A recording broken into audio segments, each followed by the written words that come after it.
Assalamualaikum warahmatullahi wabarakatuh. Pada hari ini saya akan menyampaikan sebuah materi yang sangat penting untuk seorang pendidik, yakni strategi pembelajaran dan motivasi belajar. Strategi pembelajaran dan motivasi belajar ini adalah sebuah rangkaian yang tidak bisa terpisahkan, di mana dalam strategi pembelajaran itu juga pastinya di dalamnya itu pasti juga harus ada motivasi belajar, seperti itu. Supaya apa? Supaya capaian pembelajaran itu dapat tercapai dengan baik. Tujuan pembelajaran itu dapat tercapai dengan baik, seperti itu. Nah, strategi pembelajaran itu apa? Strategi pembelajaran itu merupakan sebuah komponen susunan yang sama yang berkaitan antara satu dengan yang lainnya dalam sebuah pembelajaran, di mana keseluruhan prosedur dan materi tersebut itu saling berpengaruh antara satu dan lain. Kemudian strategi pembelajaran itu menjadi sebuah penting dalam pembelajaran. Mengapa? Karena pendidikan itu merupakan sebuah hal yang paling utama, paling urgent dalam sebuah bangsa, gitu ya. Jadi kegagalan dan kemajuan sebuah pendidikan itu juga berpengaruh terhadap kemajuan sebuah bangsa. Sehingga ketika pendidikannya baik, maka otomatis bangsa itu akan baik. Nah, pendidikan itu dapat dikatakan baik atau tidaknya itu bergantung juga salah satunya dengan strategi pembelajaran, karena di dalam pendidikan itu otomatis kan harus ada struktural yang bagaimana yang seharusnya berjalan di dalam sebuah pendidikan itu.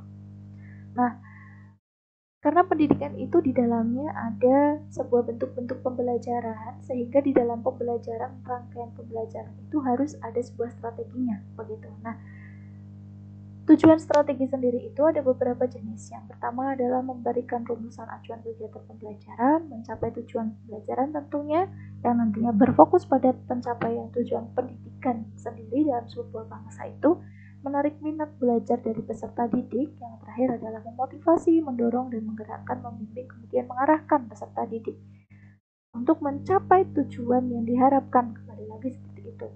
Nah, ada beberapa perbedaan antara pendekatan, metode, model, strategi, dan metode pembelajaran tadi ya. Oke, untuk model itu merupakan proses belajar peserta didik dari awal sampai akhir. Itu bagaimana? Kemudian strategi pembelajaran itu adalah sebuah rencana yang terangkum dalam sebuah materi yang di dalamnya disusun dengan tujuan supaya tercapai tujuan tersebut secara efektif dan efisien. Kalau metode pembelajaran sendiri adalah bagaimana seorang pendidik itu menyampaikan sebuah pembelajaran tertentu. Kemudian dalam strategi pembelajaran tentunya tidak dapat terpisahkan dengan yang namanya motivasi belajar.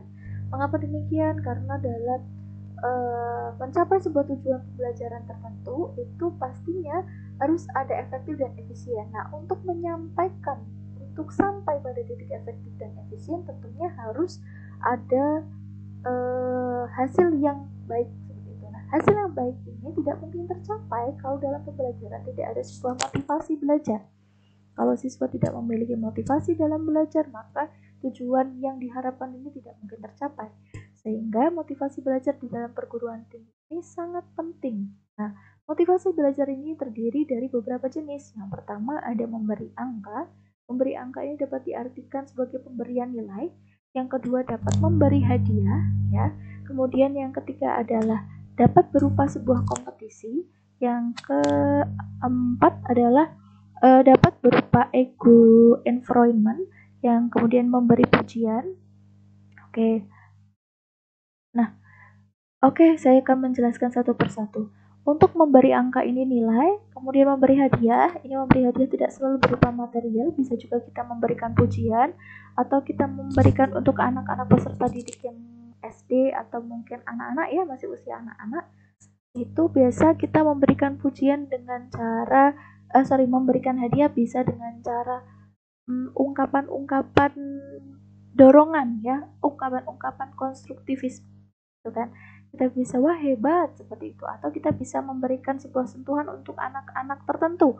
Misal ada anak yang memang menyukai love style-nya dengan menggunakan touching ya misalkan. Nah, itu bisa dengan menggunakan sentuhan di pundaknya, wah hebat, bagus sekali seperti itu, bagus sekali gambarnya dan seterusnya.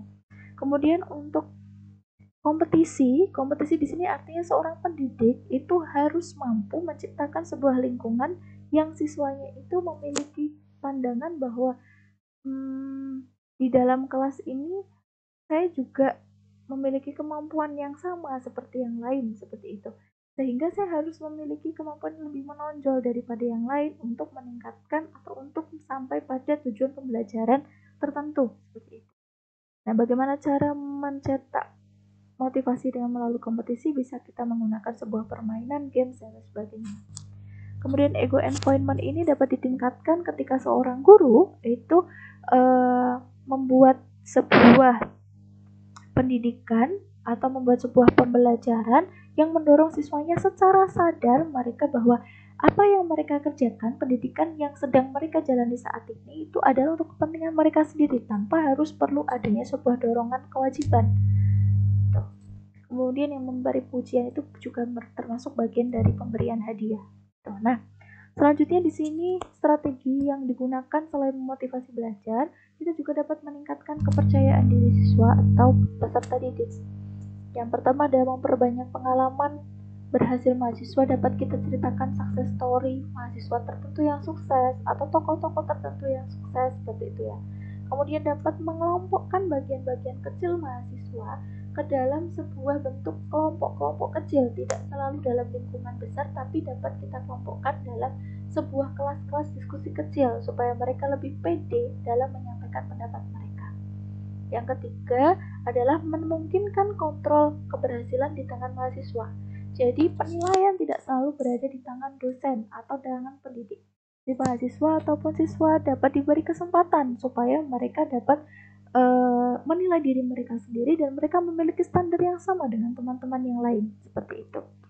Kemudian yang kelima itu tumbuh kembangkan kepercayaan diri mahasiswa. Jelas karena di sini itu strateginya adalah untuk meningkatkan kepercayaan diri, maka perlu kita menggunakan strategi-strategi pembelajaran atau dan metode-metode model tertentu yang menunjang kepercayaan diri itu, gitu ya.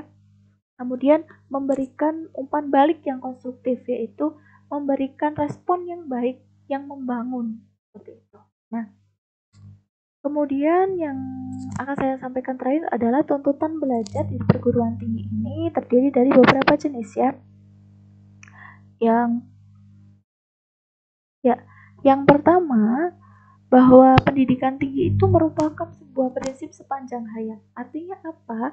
Bahwa pendidikan tinggi ini tidak hanya tidak hanya dosen yang memiliki kompetisi yang sudah memiliki standar yang lebih tinggi dibanding mahasiswa, tidak. Tapi di sini kita memiliki standar yang bisa dikatakan sama-sama dalam proses belajar. Karena kalau kita mengambil prinsip sepanjang hayat ini, artinya dosen pun juga harus belajar, tidak hanya belajar dari buku atau dari dosennya yang dulu, tapi juga mereka perlu belajar dari mahasiswa mereka sendiri. Kemudian yang kedua adalah berpendidikan setinggi-tingginya untuk memaksimalkan pengembangan potensi diri. Nah, artinya di sini perlu kita memotivasi baik itu dari kepada mahasiswa, kita sebagai dosen kepada mahasiswa atau dosen terhadap diri kita sendiri, bahwa kembali lagi seperti prinsip belajar tadi yang sepanjang hayat, bahwa pendidikan itu juga sangat dipentingkan untuk mengembangkan potensi diri. Tidak hanya potensi diri berupa pendidikan knowledge, tapi juga potensi diri dalam hal soft skill, kemudian karakter, potensi diri sebagai diri sendiri, kemampuan diri, dan seterusnya. Yang terakhir, pendidikan di perguruan tinggi untuk orang dewasa itu merupakan sebuah pendidikan yang mandiri. Seperti itu. Artinya di sini dosen harus melepaskan mahasiswa, hanya perlu memberikan dorongan saja. Tapi mahasiswa dapat memutuskan bagaimana mereka akan mengembangkan karirnya, akan mengembangkan potensi yang mereka miliki. Begitu. Cukup itu yang dapat saya sampaikan. Terima kasih. Mohon maaf apabila banyak kekeliruan. Selamat mencermati materi mengenai strategi pembelajaran. Terima kasih. Assalamualaikum warahmatullahi wabarakatuh.